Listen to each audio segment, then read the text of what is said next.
Hello, friends, and welcome back to the Bikes for Death podcast. My name is Patrick, and I am your host. And as always, I have a great episode for y'all. I got a chance to sit down with Kate and Henley Phillips, and they recently completed a self-supported traverse across Australia. It's a neat story because she ran the entire way and Henley was a support vehicle, and he did it all on a bicycle, carrying, I can't remember, hundreds of pounds. He had to carry all the water, all the food, everything, all human powered, all the way across Australia. Super interesting story. I had a great time chatting with them.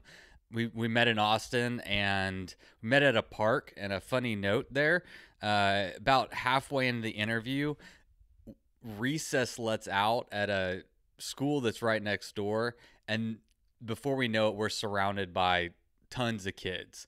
They're even like coming up to the table and talking to us, be like, "What are y'all doing? What's going on here?" You know, and we're trying to record a podcast. So then we moved locations, and you could still hear them in the background, but it wasn't as bad. And I just want to give a huge shout out to a listener, Douglas Edge. He reached out to me. He's over there in LA and actually does this kind of stuff for a living. He actually knows what he's doing, unlike me. And he offered to help out with any, audio problems basically that I have. And this one was a huge, I listened to it before I sent it to him, obviously. And it was very loud and distracting. I sent it to him, and now you can barely hear it. I didn't even know you could do that. It's amazing. So thank you, Douglas. Really appreciate it. So now that we got rid of that distraction, you can actually focus on the episode, and it was a pleasure to talk to him. I truly enjoyed it, and I hope you do as well. While I'm giving shout outs, I wanted to also mention that Alyssa Bell is another listener who has reached out to me and offered to help in the background with website and software stuff. I'm so grateful for all of her help. It's really neat that this little community that's kind of coming together and people helping out to produce a great show to benefit all of us. It helps me out, but it also hopefully you'll get more enjoyment out of it as well. So she's actually in Egypt right now on a solo self-supported bike tour, which is kind of like what she loves to do. That's her happy place. And she's not on social media, but if you want to follow along, she has a great blog at exploringwild.com. So just wanted to say thanks to those two people. One last announcement before we get to the show. I just released yesterday a new segment of the podcast called Shifting Gears. And this is going to be Patreon only podcast. Basically what's happening is I just found out 2 days ago an interview for the podcast that I had lined up fell through, which opened me up to participate in the Grand Gravel 500, which you probably heard me talk about before. It's the first and the only ultra race I've ever done. It takes place on March 19th and starts and finishes here in College Station, Texas. It's something I wanted to do because I just turned 40 and I kind of wanted to go out there and see if the old man still got it, kind of thing. So I decided what I was going to do. It was just a harebrained idea. I was out for a ride and I just started recording. And basically the idea is that I'm going to catalog my journey as I train, what I'm going through. It's very poor quality. It's just me talking into the iPhone headset while I'm riding along, so it gets windy. It's unedited. It's just me talking. So I don't consider myself an expert bike packer by any stretch of the imagination. And so I think the audience for this is going to be more beginner or just kind of getting into bike packing. Or if you just want to follow along and see what I do, I'm going to take you all the way through training, and then on the event itself, I am going to be keeping an audio journal. Basically, it's just going to be an audio journal of my progress as I get ready for, train, and participate in this race. So if you're interested in that, you can head over to Patreon. There's a link in my profile. It's only $1 a month. Patreon is my bread and butter. It's how I earn a little bit of money for producing the show. And I wanted to kind of give my patrons a thank you, the ones that are there. I appreciate them so much. And also a little incentive, a little carrot for other people to maybe go over there and check it out. So if you're into that, patreon.com, Bikes or Death. And don't forget to head over to iTunes and give it a little review. 5-star. That's the good one. All right, everybody. That's enough. I hope you enjoyed this episode. I know I did. So let's get to it. You load up your bike, you ride away from home. You could be with your friends or you could be alone. You ride for a day or maybe more. You just love being in the great outdoors. Everything you need is strapped to your bars, including that new pillow you got from Santa Claus. And then you think, oh shit, to yourself. You left that super lightweight tent on the living room shelf. Bikes or death. Bikes or death. Podcast. All right. Well, here we are today with Katie and Henley, fresh off a huge adventure. Actually, not fresh off. Why don't you just tease real quick what, because y'all been talking about a lot. There's been a lot of, you've done some other podcasts. So what is the trip that y'all just did?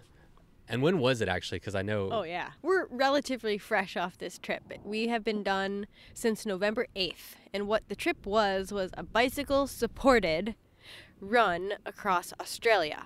From coast to coast, Darwin in the north to Adelaide in the south, through the Red Centre, through Alice Springs, through the outback. 2,212 miles, about 30 miles a day, 119 days. And lots of fun. So you were running 30 miles a day? Yes, that was it. And, every day? Not every day. On average, there was about one rest day a week, on average. Yeah. So when we were really spent, we took 2 or 3 days to rest. So, yeah, not every day. Who was dictating when rest day was? Because you're carrying a lot of gear on a bike. Did you just go like, okay, well, I'm tired today, I need a rest day, and whoever was tired? So the way we handled the rest days, once you get into the interior, there's not a lot of places to stop and have a rest day in terms of a town or a community. And so we would just go until the next town or community to have a rest day. So sometimes that was, when we started out, that could have been 100 miles or so, how often we'd go through a town, and that's where we'd end up resupplying as well. And then we did have a couple of instances where we called them bush rest days, where we had covered enough miles, we definitely needed a rest day. We weren't in a town or a community to have a rest day, so we just set up our shade tarp off to the side of the road and hung out there all day. What kind of tarp? Shade tarp. Oh, yeah, okay. shade tarp. Yeah. It's all Aussies going into the outback have one. It's simply a heavy-duty, metallic-looking tarp with 2 metal poles. It's super simple. And no, you're not protecting yourself from any of the wildlife or any of the critters, because Australia is definitely known for some crazy shit. Yeah.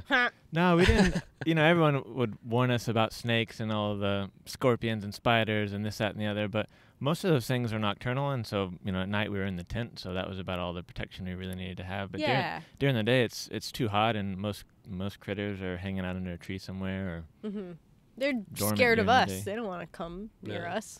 Yeah. So this trip, why? Yeah, what's the significance of it? Well, okay, so there's my story. So I was the runner, and so my story is simply because, long story short, fascination with Australia for a long time, more than a decade, and just wanting a pilgrimage for myself. And Australia is the perfect place to have that pilgrimage because it's mostly desert, and I think a lot of pilgrimages in history, you go across land that's pretty barren. You have no conveniences, no escape. It's like all you have is yourself. So I wanted a pinch in my life, to see if I still had it. And that pinch happened last year, 2019, and the other significance is hugely the bicycle. Yeah. I mean, running across countries is kind of it's a fairly niche thing in and of itself, and one thing that we wanted to do for a couple of reasons was to set this trip apart.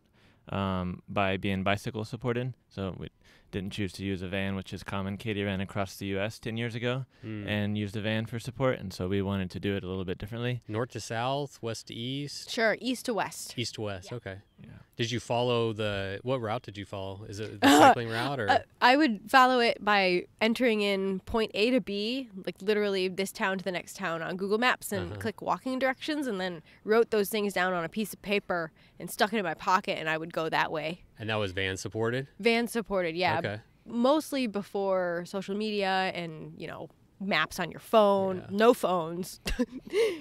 Yeah. No smartphones. So that was, just Google Maps walking directions. Okay. No route whatsoever. Yeah. And what about the one in Australia? Was there a developed route that you guys were following? No, so the route, so we ended up going, like Katie said, Darwin to Adelaide, so it's the northern coast to the southern coast. And when you look at the map, there's the Stuart Highway, which is the main paved highway that connects those two cities. But we wanted to avoid that. We both like to, do our own bike trips on dirt roads, so we were kind of drawn to thinking about dirt roads. We wanted something safer and quieter as well. And so the route was 2,200 miles, and about 1,800 of it was on dirt roads. And so we never came across any kind of previously cycled route.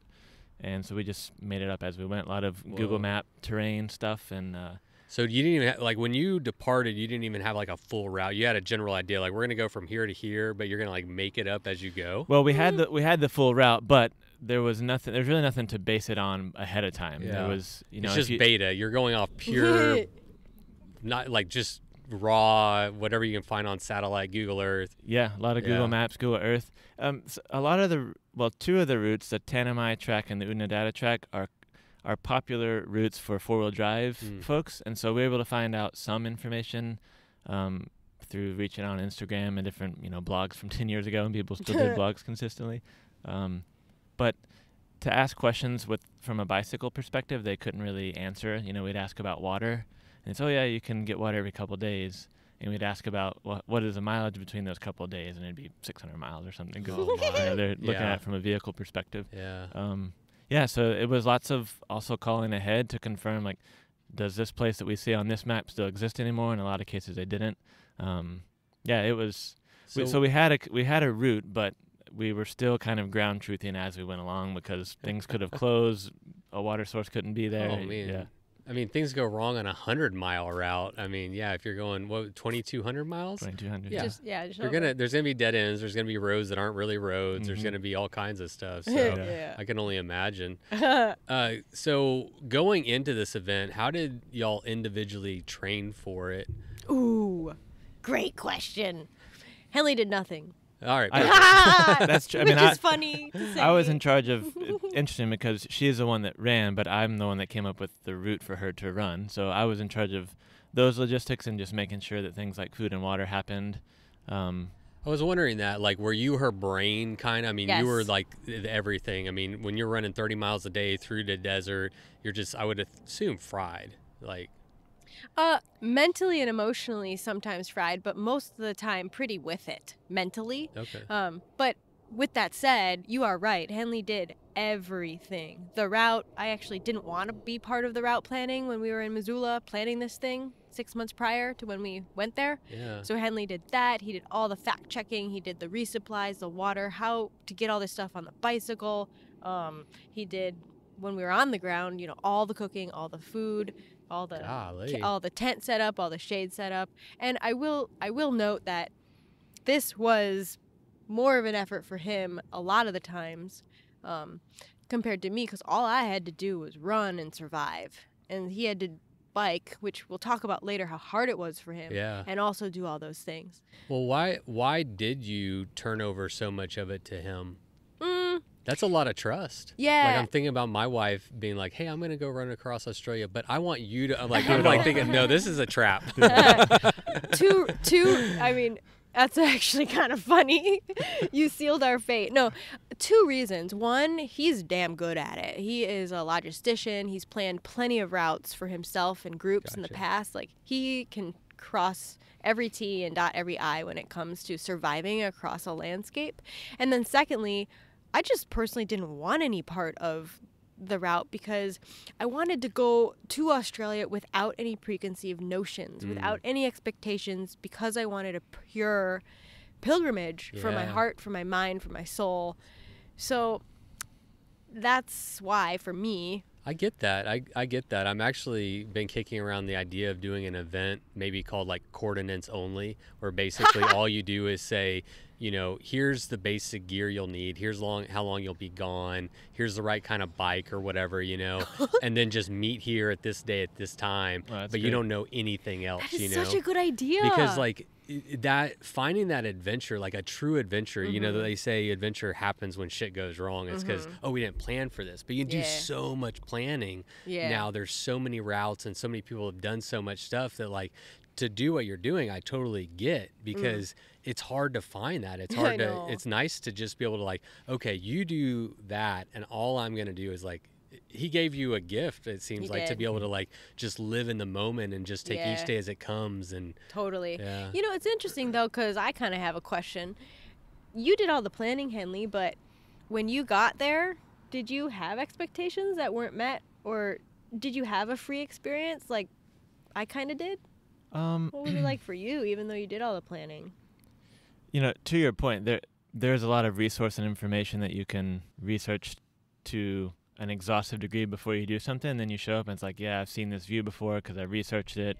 You can do too much research to where it takes away, you know, from what you're experiencing when you actually get there. And I think I did a good job of not taking it to that degree. My focus was food and water. Where are they? Confirm that they exist, and that was pretty much it. I didn't worry too much about the road surface, because you're going to read all kinds of opinions on if the road is good or bad. It could be graded, it could be paved, it could be any number of things. So in terms of that, it was as much a surprise for me when I show up on a really shitty road one day and I was told it was going to be good. And well, in the route you were doing, you created the route, so there was still a limited amount that you could even access to. I mean, exactly. You were the first guy or people. You're the first people to do it. So at least as far as you know. And there have been people who have cycled portions of the route, not necessarily our exact route from end to end. And I'd get a hold of them, and they maybe cycled it 10 years ago, and what can they tell you about a dirt road from 10 years ago? You know, not a lot. The roads in Australia change by day, week by with week. All the wind. The wind, and places where there's heavy truck traffic from like remote mines and these massive trucks that service the mines. You know, the road could be graded 1 week, and then if you're a week late, then you're gonna have a chopped up road that's terrible to pedal and run on. So it was like I said, it was just food or water, knowing that existed where we needed it to, and otherwise just show up and do it. I mean, really, dude, as long as you got food and water, shelter, I mean, you know that's all you really need. Everything else is kind of a luxury. You can live with that. Figure it out. So Henley, let's talk a little bit about how you're training and I mean, obviously we're talking about a little bit of all the logistics, but she said you didn't train much. Is that because you have a lot of experience bike touring, bike packing, camping? Like what? Yeah, I mean, I was going for overall fitness. You know, I wasn't riding my bike any more than I normally did. You know, I just commute around, swim a bit. But I do think it's because I've spent a lot of time outside, and I worked for a number of years where my job was all based outside.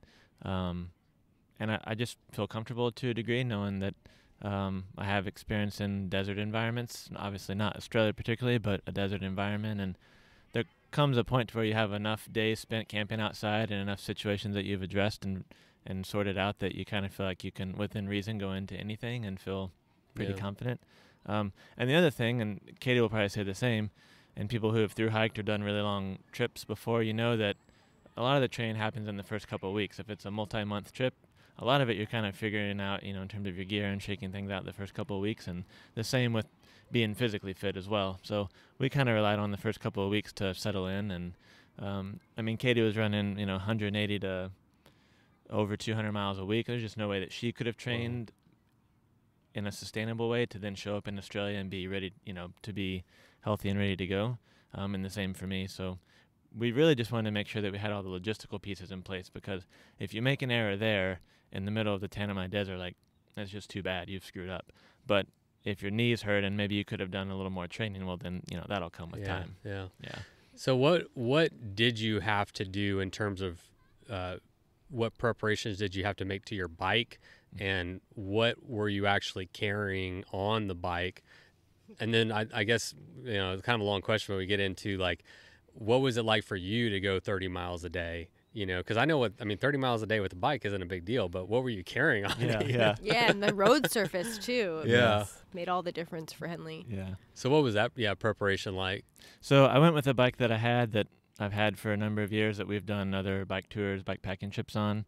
It's a Surly Troll that I put some wider rims and tires on. It was a 1x setup, and luckily Russell here in Austin at Cycle East said you should probably put a handmade double up front because you're really going to want something smaller than a 32, whatever I had up front.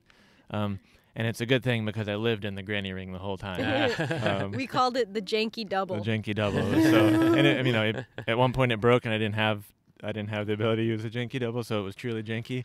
But that was, kind of the gearing. And other than that, it was, like I said, a Surly Troll. And if you envision, any bag that you can put on a bike, I pretty much had it on there. So I had a full set of panniers on the front and the back. Were you running Jones bars? I'm trying to remember. Mm-hmm. Yeah, Jones the riser bars. What riser? The 2.5, the Mac yeah, Daddy? Oh, yeah. you were all the way up there. Yeah, it was for I my didn't even viewing know they pleasure. made a 2.5 until my buddy got one, and I was like, "What is that thing?" Yeah, yeah, it's a good set of bars.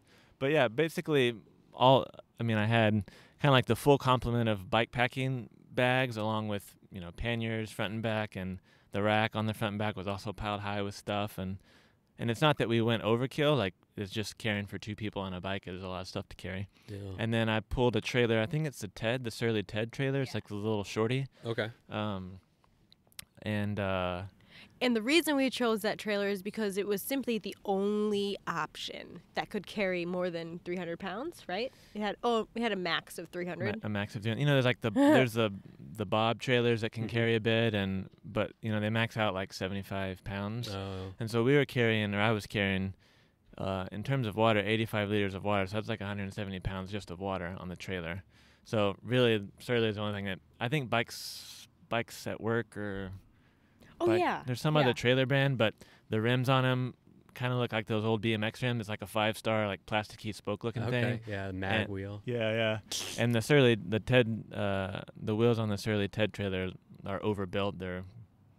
It's just a hunk of steel and rubber, and it didn't. Like everything else, Sterling. Exactly. Just heavy. Built it's to not be going to break. beaten up and abused. Yeah. Yeah. And then so on the back of the trailer had 100 liters of water capacity. How much does that weigh? 100 liters, 2.2 pounds per liter, so that's 220 pounds of water. And so then 220 just in water. Mm-hmm. And then we had this big 40-liter dry bag on the back that we called the pantry.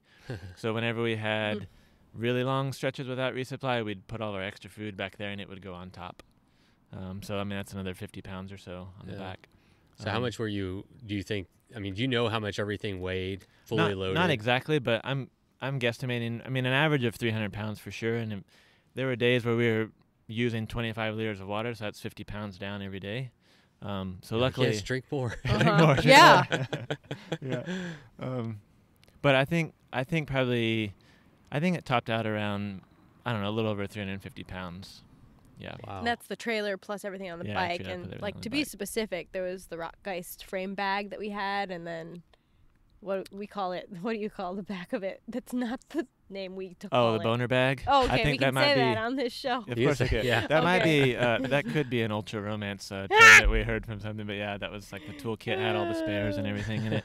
But yeah. 4 panniers. 4 panniers. It was, in a photo you can't really even see rack. the bike. It's just. Right. It's just covered. Yeah, no, I've seen it. I was following you guys' trip. Yeah. And I was always interested to check out like exactly what you had going on and try to figure that had to be kind of fun though, man. It is fun to take like a bike and then turn it into this like super capable, like what can we do with this, and you probably came close to maxing it out, like the capability of like human powered.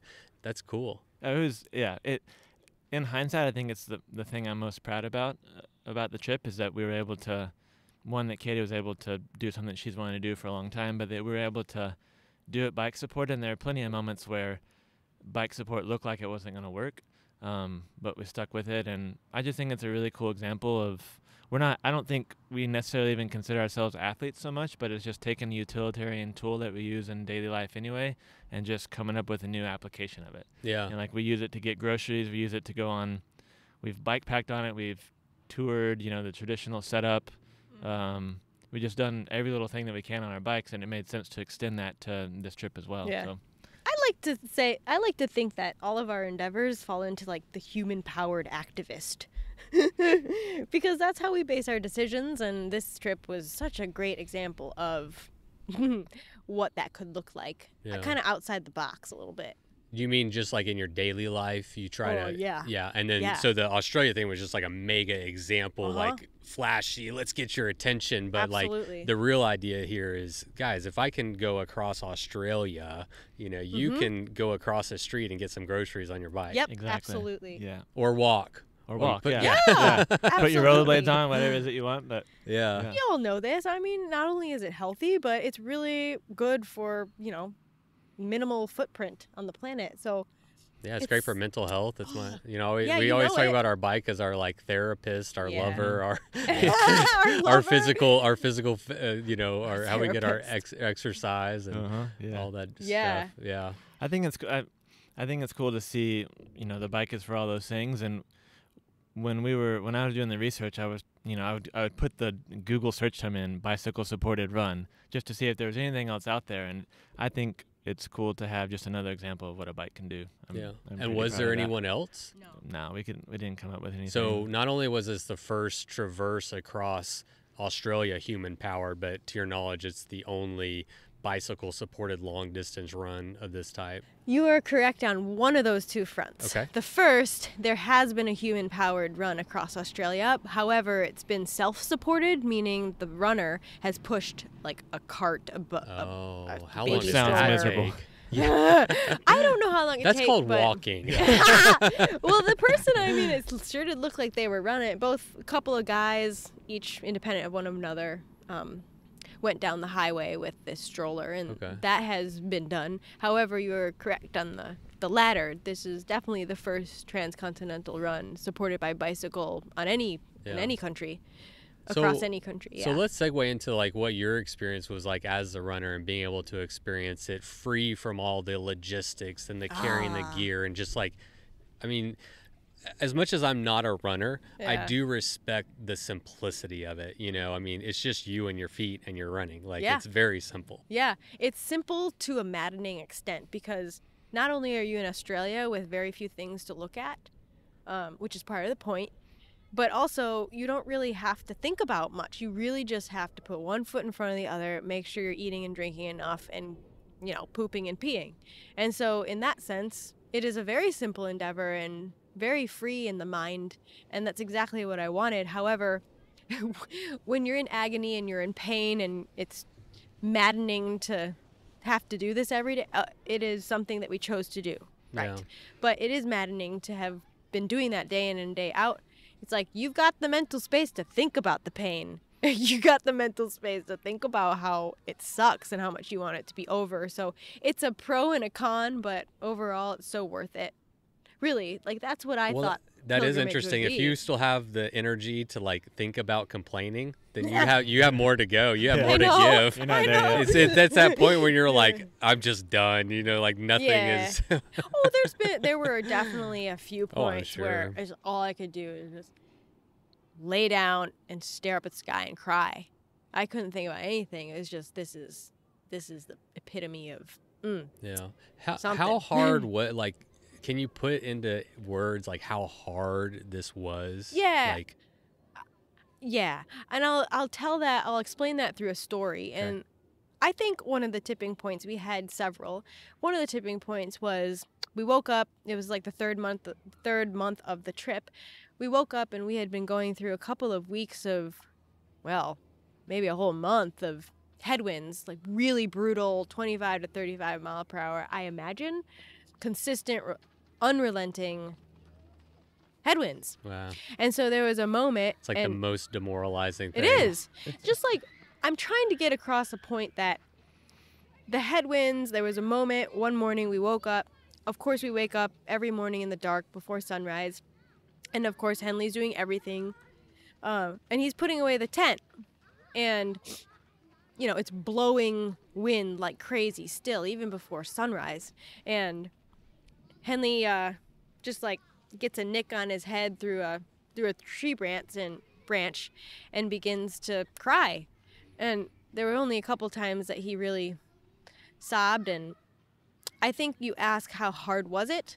It's like when you get to a point where a tiny little thing, and I completely relate because I had these moments myself where a tiny little thing would trigger an explosion of emotion. Yeah. Have you ever felt that? It's like there's so much pent up in you that it's dread, it's hopelessness. So would you it's say to pain. yourself, you're like, oh, this is how hard, like Yeah. you're like, oh, my body's like really struggling, and It's- like it's just yeah. coming out right now. Yep, it's really struggling because a tiny little thing has set me off. And that was an example for Henley. And for me, gosh, I can't even, maybe Henley would remember more, but there were definitely little things that set me off.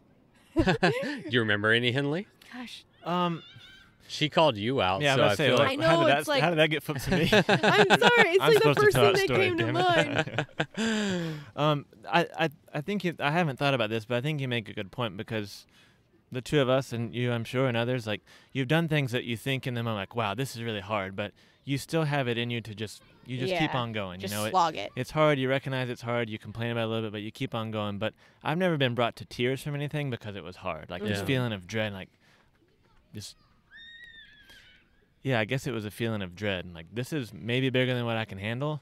And I felt like everything else Yeah. I've done in the past, I feel like I have a handle on it. But to be reduced to tears because you nick your head on a branch or because of a couple of other things, like, I do think that's an indication that this is tough. Where were you at in Yeah. the trip? Like at what stage? That was, we were probably a month or maybe a little inside of a month of finishing.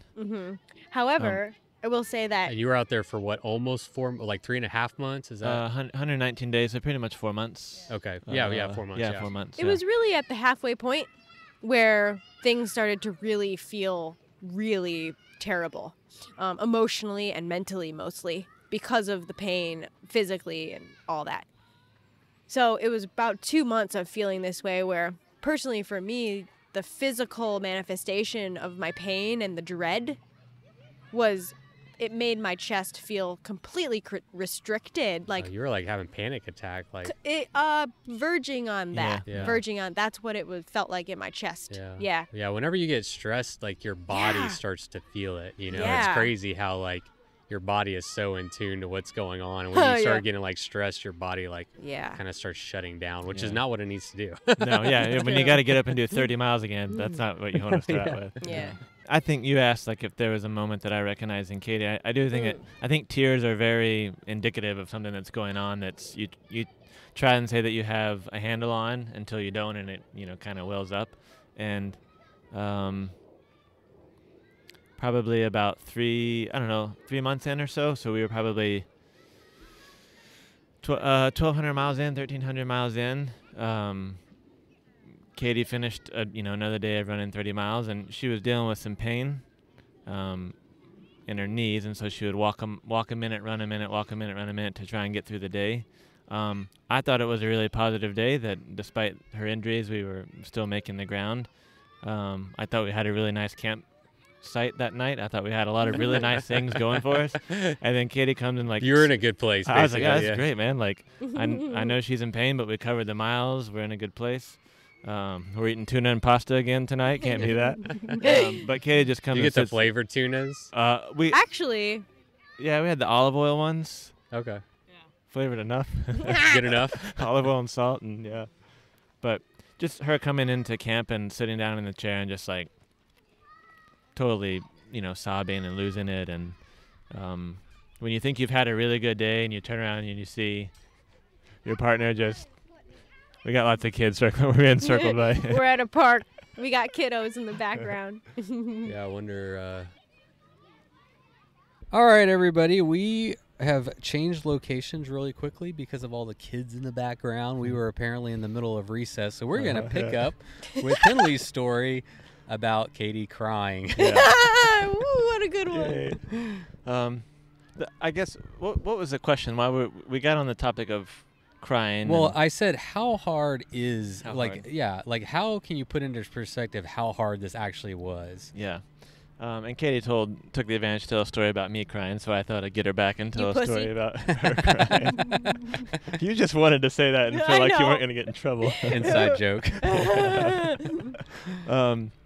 I think without going back into the story and rambling, I just think that we each had moments where we were in tears, and we were in tears over small things in the moment, and I think that's an indication that, yeah, this thing was harder than anything that either of us had done in the past, and things in the past hadn't brought us to tears, and the fact that we got to that point several times during the trip. So you were equally having a hard time. Like she was having a hard time running. It was very emotional, very physical, and then you were equally having like what was your hard time like? Because you were riding a bike with a lot of weight on it, logistical, like all that stuff. So yeah. The first hard time I guess I had was not so much physical, but it was so in the first half of the trip when we get on the dirt roads, they're corrugated and sandy, and which is fine, and we knew that would happen to some degree, but I didn't realize that it would affect our distance with each other. So Katie was able to cover much more ground than I could on the bike because the roads were so awful, and it was getting to the point to where it was affecting our schedule that we had during the day. And a schedule maybe seems like a small thing to worry about, but we were kind of needing to be on a tight schedule because it got hot enough in the middle of the day that we just weren't going to risk being out there moving. So we needed to cover a certain amount of miles by 11 o'clock, before I was wondering noon. about that. Whenever she was talking about packing up in the dark in the morning, it's like you just want to beat the sun every day. Yeah, Yeah, you you want do. to, and you have to. I mean, like it's when you're out there in the heat, things start to get hot, and issues can start to pop up really quickly if you let a couple days go by where you didn't cover your miles and you're running at 1 p.m, like you just don't want to do that. But anyway, so because we had that schedule, me falling behind, I was feeling like I was a support person, but I was falling behind. I was holding us up. And I wasn't. You don't want to be the wink leak. I Like didn't- you're supposed to be the support system. Exactly. It's kind of like as a support person, if you've done a race and you have a support crew, like they need to have your things out when you come through. They need to have their stuff together and make sure that you come in and out quickly. And it was the same thing for this. Like I wanted to make sure that I was not the weak link in it, and I definitely was. Was Katie pressuring you at all, or was it just an internal? Just an internal thing for sure, yeah. But it got to the point to where I was like, my self-talk was very negative and very kind of mean and awful to myself, which was kind of an unfortunate learning experience, that's the way that I get towards myself in a situation like that. So that was definitely a mental and an emotional state that I wasn't expecting to come across. It was that time, but you can learn from it and like, okay, I know I go there if I start to go there. I mean, Yeah. that's the fun thing about this kind of stuff is it's an opportunity to grow because you're going to put yourself is. in positions you've never been in, and you don't know, am I going to hallucinate? Am I going to cry? Am I going to like, what is it going to be like? Yeah. And then being able to like power through those things and like, yeah, it's some good stuff. Use it in the second half of the trip because it, came up again, and I was maybe an increment better at You were much better. my self-talk, but Because you decided to be. yeah. I remember. I think one thing that played into it is that because the environment was so, like, there wasn't any room for mistakes out there. And so you kind of felt the weight of the enormity of where you were. And so, like, if you're falling behind by 5 miles a day for a couple of days, then, 5 or 6 days, you're a full day behind your schedule and you didn't calculate enough water and food for that.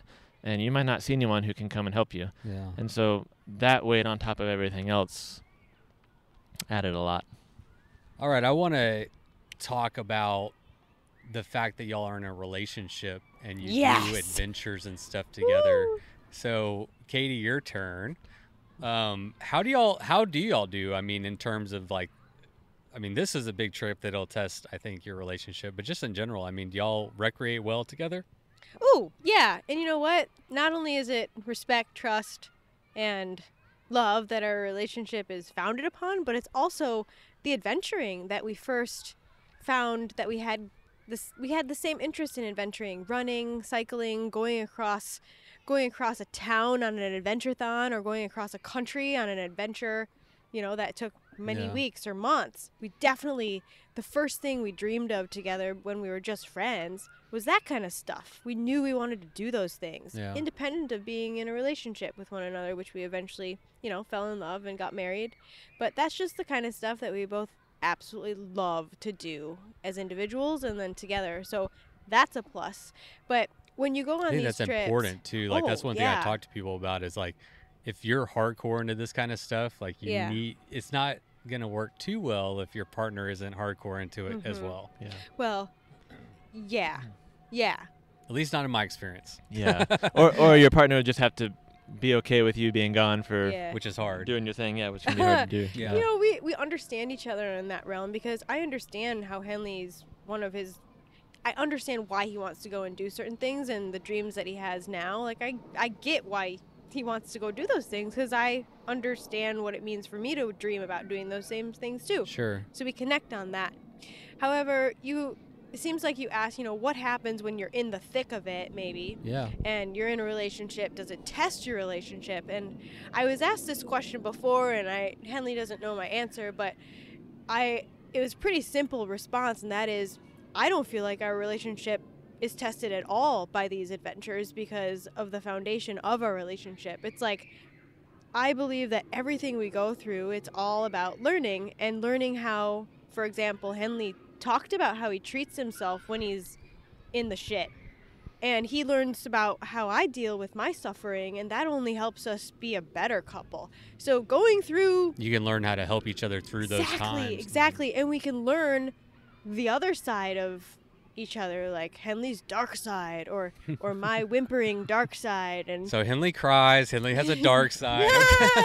this is all about how Henley's so sweet. He's a wiener. But I equally suck.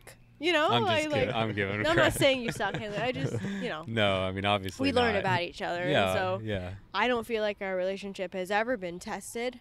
Actually, That's a great way to look at it. I mean, it's like anything in life, right? You can let it build you up or break you down. You Yeah. can choose to like let a negative Yeah. experience or something like get you down, or you'd be like, all right, I'll learn Yeah. from that. I'll do better. You know.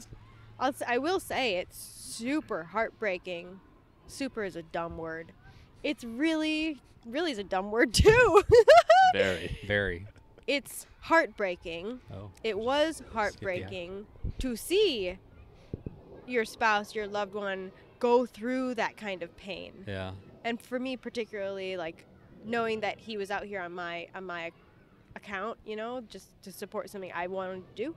So when you go through the tests as a couple, it's hard to see each other suffer and be tested, but at the end of the day, it's definitely valuable. How did you pitch this idea to Henley? Was it like a would it be abnormal for you to be like, hey, I want to run across Australia, will you ride your bike? Like, how did that come up and how did he respond to it? It wasn't my idea. Oh. No, the bike wasn't her yeah, idea. the run was something, even before I met him, I knew I wanted to do. So he was a perfect adventure partner at the time. Again, we were just friends, and I wanted him to be along. And so he suggested. Yeah, I suggested the bike because the story is that I had been on my first bike trip, my first bike tour, and I had put 2 panniers on the back, and I made it work. And I thought, well, if I need to support 2 people on a bike, I know that a bike can carry 4 panniers, so I'll multiply times 2, and that'll be enough stuff. Obviously, that's not how it turned out to be in terms of everything that I carried, but I was just really excited and jazzed about bike touring, and I thought that it would work well. But that was well before we'd even looked into a route to know how isolated it was. Why and how not much pitch you both ride bikes though? Across Australia? Yeah. Heck no. The dream No. for Katie for Yeah. a decade was always to run. Okay. Yeah. All right. Yeah, okay. yeah. But, we... So she had the dream to do it. Excuse me. And then you had the idea to use the bike as a way to support Yeah. it. Yeah. It I was gotcha. always a run across Australia. That was the only way I was going to go across Australia. Why? Why was that important? Because I've been a runner my whole life since middle school, and I know that running has brought me to levels that I was looking to tap into again at this point in my life, and running just really helps me to see who I am, and I know it pretty intimately. I know the sport intimately. I know myself intimately when I run. And so, but, you know, with that said, we love cycling across lands. Yeah. But this was first and foremost For you, a it's run. special. Like, Yeah. you're coming home is like the run. It's Yeah. That's like where you live. Or, Right. Yeah. And That's cool. also because this idea had been in your mind for so long, and you've done other running things, and in years past you've tested yourself, you've measured yourself, but it had been a few years since she had done anything like that. Yeah. And we had just read Scott Jurick's book about his run on the Appalachian Trail. We had just watched Free Solo, and so we were seeing these examples of people who have their identity is based on this one thing that they do, and they do it really well. And Katie was like that and is like that to a degree, but it had been a while since she had tested herself to see if she could, you know, run across a country, you know, another country. And so, yeah, you just want to be like, am I still a badass? yeah, do I still have That's it? exactly it. That's why Scott Jurek ran the AT, and in a sense, you know, Free Solo guy, Alex Honnold, he had this thing, he tried once, he didn't think it was the right time for him, but yet he didn't let it die, he tried again. So those two sentiments combined made a perfect storm for wanting to do this finally last year. Yeah. Was there any point on the trip where you were afraid it wasn't going to happen, either through an injury or something? Yeah, definitely. Okay, so when we left Alice Springs, so this is the halfway point, it was really kind of all of a sudden my knees really started to not be good. And so that's why Henley mentioned I was walking all the miles for a couple days, and then over the next 3 weeks tried to get back running at least for half the miles. And so things became really emotionally and mentally hard because of the risk associated with not finishing what you started. Yeah. So, and that risk, of course, you know, you don't want to come home with your tail behind your legs. And so I definitely wanted to quit. I definitely wanted to entertain getting on a bicycle or to at least finish this thing human powered. However, at the end of the day, neither of us quit, even though I really, really wanted to. So. Was Henley talking you through it? Yeah, he was. I think we were lucky in that we never had low moments at the same time, like really low moments. I think if that had been the case, we could have rationalized that, oh, you know, we can go home, maybe, you know, to use a term that you like, tail between your legs, but we'll spin it in a positive light. We probably, if we were both in a low point, could have used that rationale and be like, all right, we'll pack it up and leave. But luckily, whenever one person was really low, the other person was like, there's no freaking way I'm going to not run across, or there's no way I'm not going to. I've already pedaled 1,500 miles. I'm going to do the whole damn thing. Yeah. It usually just takes a voice of reason, and sometimes, you know, on solo stuff, it has to be your own. Right. But it's interesting how almost everybody comes to a point like that, and they're like, I just want to quit. I'm looking for an excuse to quit. Where is my excuse? Yeah. Yeah, it's interesting. We started when we very first began, and it was hard from the very first week. We were thinking about Adelaide, the finish, you know, that was 2,000 miles away, and it just felt this really big looming thing. And it probably took us a month before we realized all we have to do every day and in the moments when they're really hard is just make the next best decision and then see it through and then carry on from there. So I think in those low moments, if you allow yourself to freak out about the fact that you still have 900 miles to run, you could find yourself making the decision that you don't want to. At what point were y'all like, okay, we got this shit? Like, you were pretty confident when you're like, we're definitely going to make it. Okay, you go. Okay, I'm going to go. It was day 32-ish. We had just done, we just went through a month. The first month was initiation. It was super hard. And then, you know, bearing the weight of thinking you have to do it for another 3 months. However, we got to a small Aboriginal community called Lajamanu, which was kind of in sync with the beginning of the dirt road. And this was when I realized all I needed was a couple of days of rest to get over my shit, and then put on literally a brand new pair of shoes and get back on the ground. So that second month, I found my rhythm while Henley was swearing at himself across corrugations. But we found our rhythm together, and I felt 100% like I could do this. And then after Alice Springs, took another break, got the right mindset again, and it's like, I am 100% able to do this. I know my body can do this. And ironically, right after that, of having, that confidence, that's when the shit hit the fan.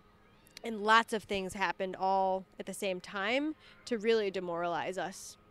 We thought the first half of the trip was kind of like the crux of the trip, because we had this one really massive 17-day stretch of no resupply, no town, no nothing. And we thought if we can get through that without something breaking and us being stranded, or without us miscalculating food and water, that we'll be okay. And so when we left Alice Springs, we were like, all right, we have a lot of miles left, but we feel pretty good because we've just gone through a lot. And like Katie said, it got much more difficult in the second half, and there were certainly moments that it felt like maybe not that the whole trip would be over, but that maybe we'd have to hitch a ride and go hang out somewhere and rest for a week because we're just exhausted. Maybe we got to scrap the bike and buy or rent or somehow find a vehicle to support. There are other times where we thought we're going to have to modify it to some degree. Oh, interesting. But Henley would never be willing, and I certainly would never be willing to change out the bicycle for a car. We talked about it quite a bit, but at the end of the day, there's no way in heck we were going to go that route. Yeah. We would feel ashamed of that. Yeah. There'd be an asterisk, a big asterisk Yeah, on there it. would be. It was like the Yeah. first ever transcontinental road Mostly supported. mostly by bike. Started out, did really well. Then Almost all the way by bike. a real solid How effort. many rest days did you have? Do you know, or like in a percentage? I think it was about a month worth of rest days. Okay. Mm-hmm. So is a 3-to-1 is like 3 days going and one rest day Yeah. almost. Yep, exactly. Okay. We ended up taking more rest days than we had planned, which means that we ended up being in the hotter part of the country later than we should have been. What did we think initially? 90 days. Yeah. We luckily that 17-day stretch that I mentioned, we 95 days, massively miscalculated some distance and some mileage and resupply, and luckily we checked it right before we left the last town to realize we're off by a handful of days, and there wouldn't have been any way to recover from that. How do you take off 4 months from life? Like, what do y'all do that allows you to be able to do that? I quit my job, so I was Perfect. Yeah. Unfortunately, that has always been what I've done for trips. You just have to say bye. But I was work, you save, and then you leave. work and save, and then leave, and then. But yeah, I was in. Do you tell your employers that you're like, I'm only here until the next adventure? Don't let them listen to this episode. Yeah, like, exactly, I see a trend with this one. There's like a 3-month gap in between each employee. Yeah, exactly. Yeah, maybe if they looked harder, they'd realize something was up. Oh, that's funny. What about you, Katie? Yes, so we're in Austin now, and we call Missoula, Montana home base. However, in both locations, I have a soup business. Soup delivery by bicycle company called Hot Love Soup. Okay. And that's about 9 years old now, or 8 or 9 years old. And so just that's something that can continue to run without me being on the ground. Just there's an associate here in Austin and an associate in Missoula. Oh, cool. So just I leave and I make sure that associate is completely set up to run the business and cook while I'm gone. All right, pitch that. It's hot soup. What was it? It is Hot Love Soup. Hot Love Soup. Yeah. So .com at Oh, sure. Yeah. all that stuff. HotLoveSoup.com. if you're in Austin or in Missoula, Montana. Oh, yeah. Yeah. Really want the good hot- soup weather in Montana right now. Ooh, I baby. know. You want Get this you some stuff. clam chowder. What's your best selling soup? So everything is based around like buying local, as zero waste as possible. We reuse glass jars. Yeah. It's just super fresh. I say super again. Super. Very, very fresh stuff. And all this stuff goes into a pot completely by scratch. It's the best soup you ever eat in your life. I stand by that. And Butternut bison chili. oh, yeah. Butternut bison chili. Oh, It's I got a want little some. cocoa powder in it. Okay. Or Good. chocolate if you want. But anyway, yeah. I think Cool. That's Delivered neat. by bike. Like it. back to your question on how we make it work, in terms of taking off Yeah. work, I think it's important to say that we fundraised a good bit for this trip. So whenever Katie made the decision that she wanted to do this next, which was, I think we turned it around in 8 months, we didn't have the personal savings to do it, and so we fundraised, and so there's a lot of people that we have to thank for that. And Thank you. yeah. Anyone? You can thank someone. Oh man. Well, it was lots of Was it a lot like of, a GoFundMe type thing? Or? yeah, we had It was GoFundMe. GoFundMe. There's like close family and friends. I got you. There's over 200 people who donated something, and all those faces and relationships and Yeah. people. That's another thing that'll keep Yeah. you going is like when you're know. out there, you're like, I can't let those Yeah. people Yeah, down. exactly. That's Like, exactly I'm here it. on their dime. Yeah. I know. Yeah. Yeah, that's cool though. It is, and on the Yeah. flip side, it's so great whenever the community is supportive of Yeah. people's adventures. Or, I would encourage more people to consider that, because everyone has their own, network of friends and family that would be willing to, if you've got something that you want to do, and if the money is the thing that's keeping you from doing it. Yeah. A lot of people are really gracious with their money and support with, support of someone, Yeah. support of you. So I think it was helpful for us for sure. sure was. And we did Just- put some of our own personal savings in it, but Yeah. we were afraid that if we just waited to do it when we could financially, that it would be 2-3 years, and who knows what would have come up yeah. in between that. You know, I want to say one thing is that Sure. we actually do a particular kind of fundraiser for every single trip we've ever done, and will do, I imagine, is we have these homemade energy balls that are also very nutritious and very healthy, low sugar. But they're good juju energy balls, and so we've done multiple sales of those, and So you all raise that- funds by selling them. yeah, we raise funds by selling our balls. Yeah. Yeah, that's tasty balls. Yeah.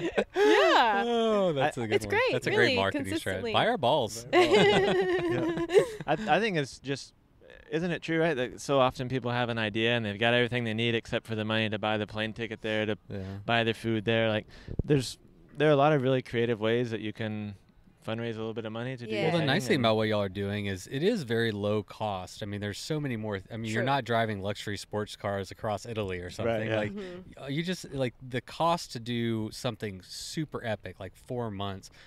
Do y'all want to say how much it costs to do? Yeah. You did the numbers. Yeah. I It mean, cost about $12,000 for every single cent we spent towards this, and that it's including airfare, visas, and bike stuff that we gosh, weren't a couple of- expecting. That's yeah. crazy. That is expensive. Yeah. I mean, It was just to ride your expensive. bike and live off your bike, it's still 12 grand. Yeah. Wow. Yeah. Actually, it was more like 10 grand because Still, yeah. it was 10 grand for about to do the trip.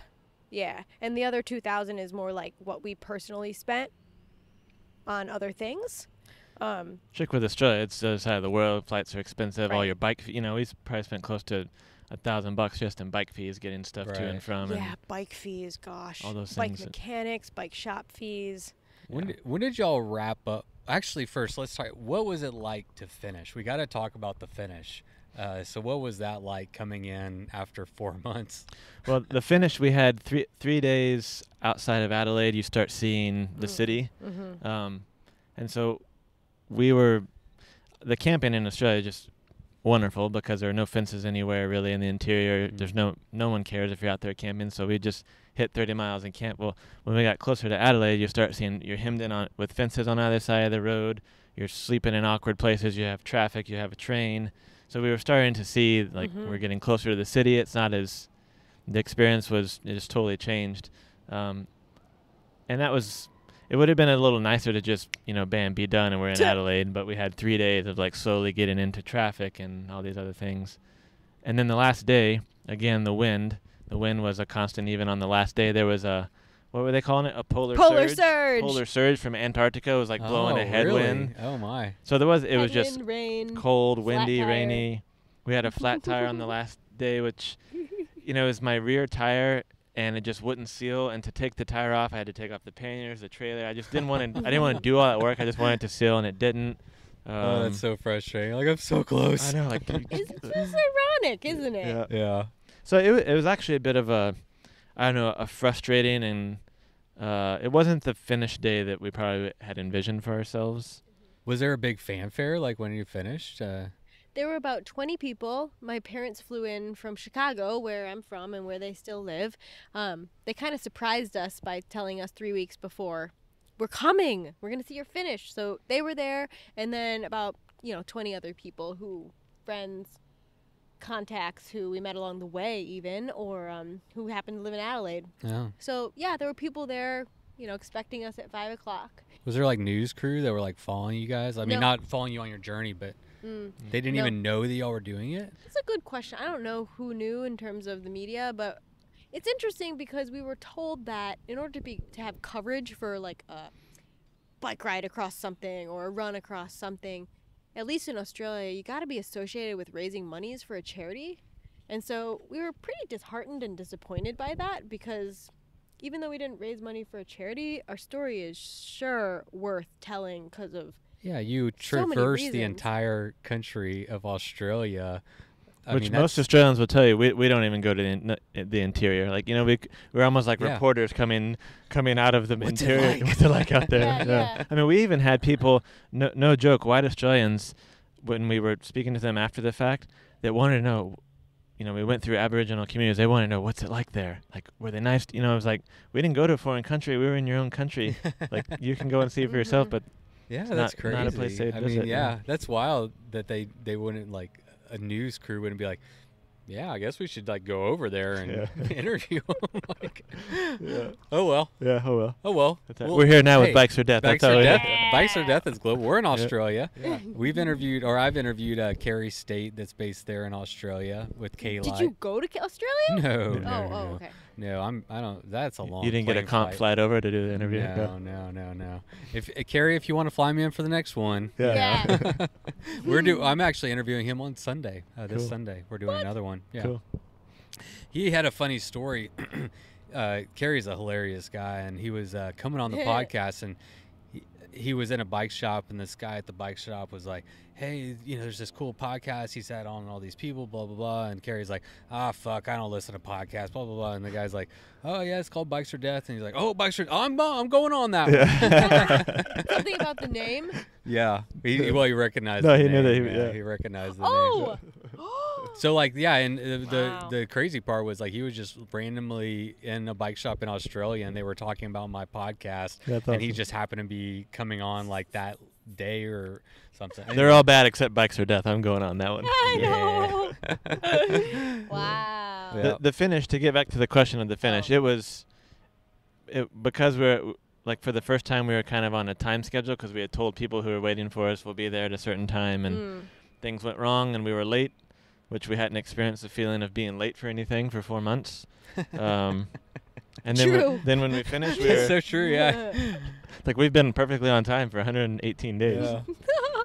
And then, the finish came and went, and it was really nice to have people there, but it had been our own experience for all that time, and all of a sudden we were sharing it with other people, so it felt really happy to share it with other people, but also kind of like we wanted our own time there to finish it the way we wanted to finish it. Yeah. I get that.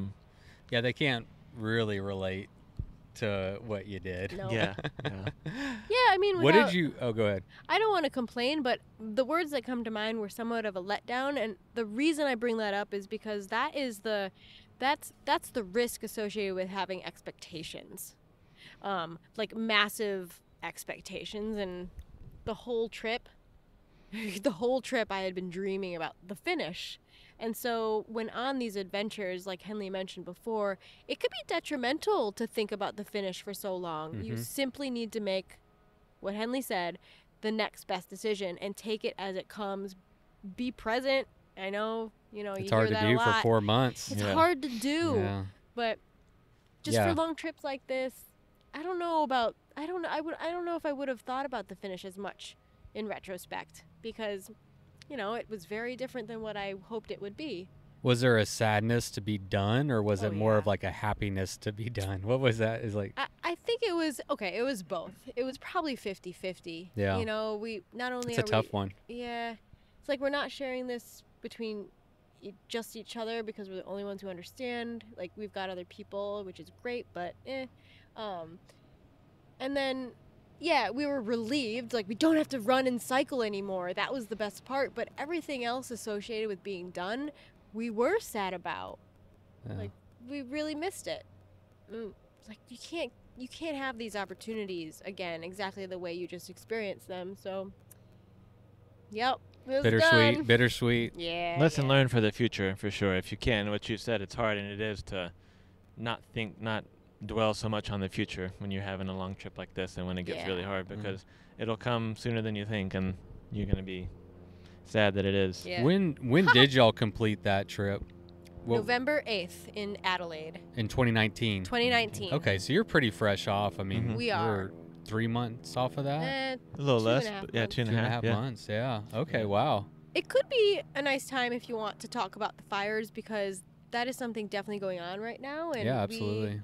We if y'all want to talk about that, yeah. So the last 2 months of our trip was spring in Australia, and it's the worst spring drought on record in Australian history. And we definitely saw what that means in Australia, because we were in South Australia, part of the country that is very dry and very few animals, mostly dead animals. In fact, a lot of the time, that last month, it looked like a war zone. Everywhere you looked, you could see a bone or carcass or something. We were told that there weren't very many animals while we were out there because of the drought. And Henley talked with some cattle station owners out in the interior that they sold off maybe 70% of their cattle. Or all of it. Yeah. Yeah, They just couldn't support it. Anymore. Right. yeah, I mean, they're used No to having water. 30 to 50,000 cattle, and they're just down to nothing because there's nothing to sustain animals like that. Everybody's yeah. over there eating kangaroo burgers. Which are actually pretty good. Yeah. They're really good. And there's a lot of kangaroos, so Yeah. it's okay. Y'all weren't there when the fires kicked off, were you? We were. You Yeah, were? we were. Okay. We just happened to So be. you were on the tail end of when it was. We were, you know, We were kind of on the couple beginning months. of the fires, don't you think? Yeah, beginning of the fires, Oh wow. When- like in November, When we flew out of Sydney, or which late October. several hundred miles to the east of where we finished, even Sydney was at that time was having awful air quality. It looked, Mhm. orange, hazy sky, terrible air quality. One of the places that we visited afterwards when we finished is now half of it's burned. A lot of the places that we visited are not there anymore. Yeah, that's crazy to think Yeah. about. I yeah. know. And half the koalas on in that place called Kangaroo Island, half the koalas are gone, Yeah. burned. It's terribly sad. And, so we were running through and cycling through the worst drought and massive heat wave in December. A couple days after we left, this massive heat wave hit in December. And so from what I've read and understand, it's like those two things combined is the root cause of some of these worst fires in Australian history. That, climate is changing. The environment, we need to be responsible about how we live our lives, and Henley really has a great thing to say about what that means for when you make plans for your adventures. Yeah, I don't know. We there were a couple of times in the trip where we considered getting a ute, which is the Australian term for a truck, essentially. Oh, Even okay. though we wouldn't have. Utility vehicle. But we were seriously considering, and we just we stuck with the bike. And one thing that we've talked about a lot in the last month or two since we've been finishing is just choosing to make the responsible decision even when you're having an adventure, because we feel like at times, and we've done it ourselves, when you're on an adventure, sometimes you give yourself a pass and maybe you make the decision that's not it's the best because it's the easiest at the moment, but it's not the best in terms of the overall impact that it'll have. Yeah. And so we've just been telling ourselves, like, we don't get to give ourselves a pass because it's adventure time and you're doing something already hard. And yeah, last night we were saying that it's not really a suggestion anymore. It's like you should be doing these things. It's a responsibility.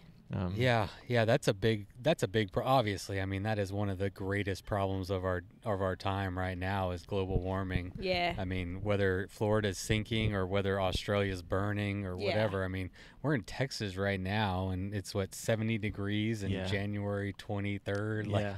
it's, Everyone's this like, is- "Oh, the weather's great," and like, the weather shouldn't be it's- like yeah, this. this isn't. Mm. I've lived here 40 years. This isn't right. No, You no. know? Oh. I think it's cool because Yeah. there are people in the I don't know, the cycling world, for example. Cass Gilbert comes to mind. Like, he often will post things about his trash or the amount of trash that he can and sometimes does produce on a bike tour.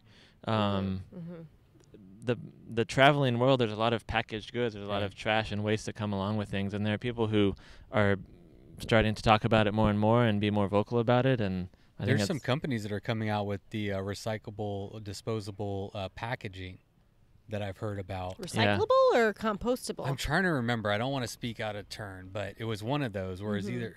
I think it was biodegradable. Yeah. But I don't.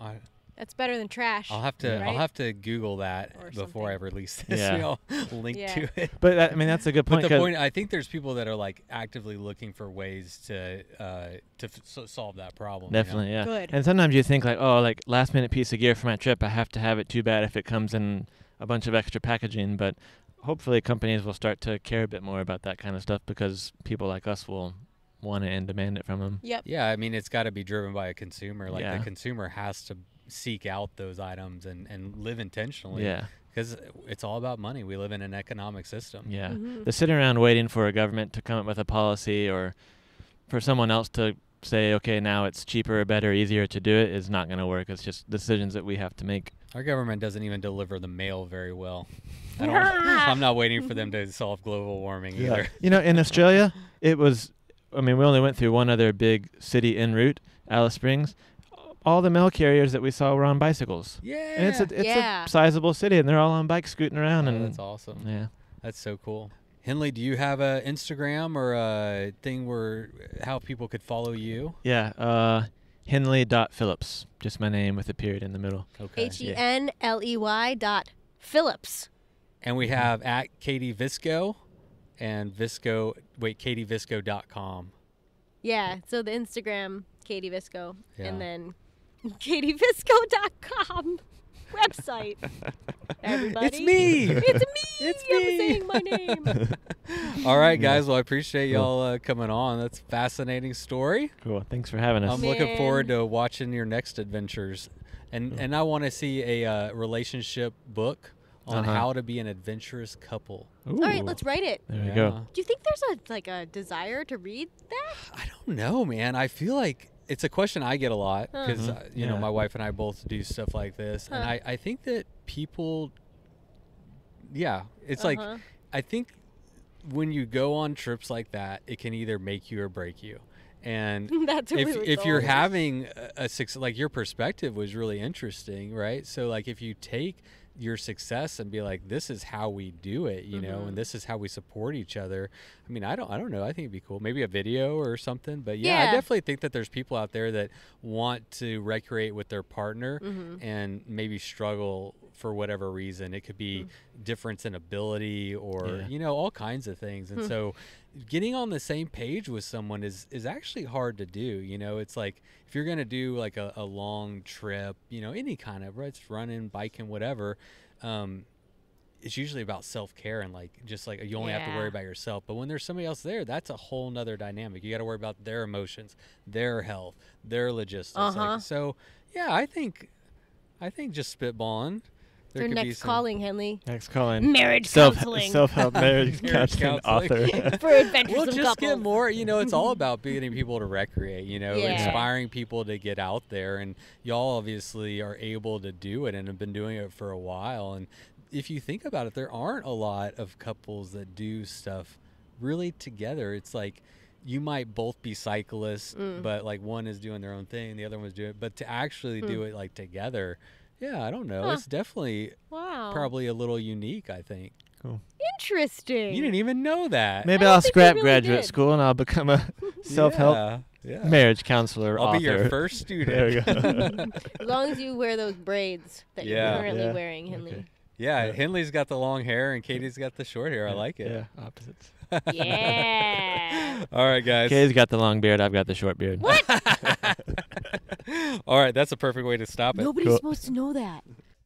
I should release like a short clip of how bad that audio was before Douglas fixed it. It's amazing. I hope y'all enjoyed that. Great conversation, great couple. I learned a lot and just had fun talking to them. They're cool people. One note, just a reminder that June 6th is the Arkansas High Country Race. Registration is open now. They still have spots left. I'm going to be there at the start. Going to be there for a little kickoff party, send-off party, doing some podcasts. And I just found out last night that I'm also going to host like a Q&A panel discussion.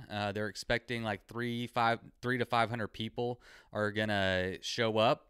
So that'll be interesting. I think I prefer being in my garage with my microphone. So on stage with a bunch of eyeballs and stuff could get weird. That might be worth the price of admission right there, just to see if I crash and burn in front of a bunch of people. So, whatever. You can come and watch me crash or burn, and you can also come and ride your damn bike. So if you want to register, head over to Facebook, and they got a link in their Facebook profile. Just go to the Arkansas High Country Race, and I will see you there, hopefully. That's it, people. Don't forget to support the show if you love it. Head over to bikesfordeath.com.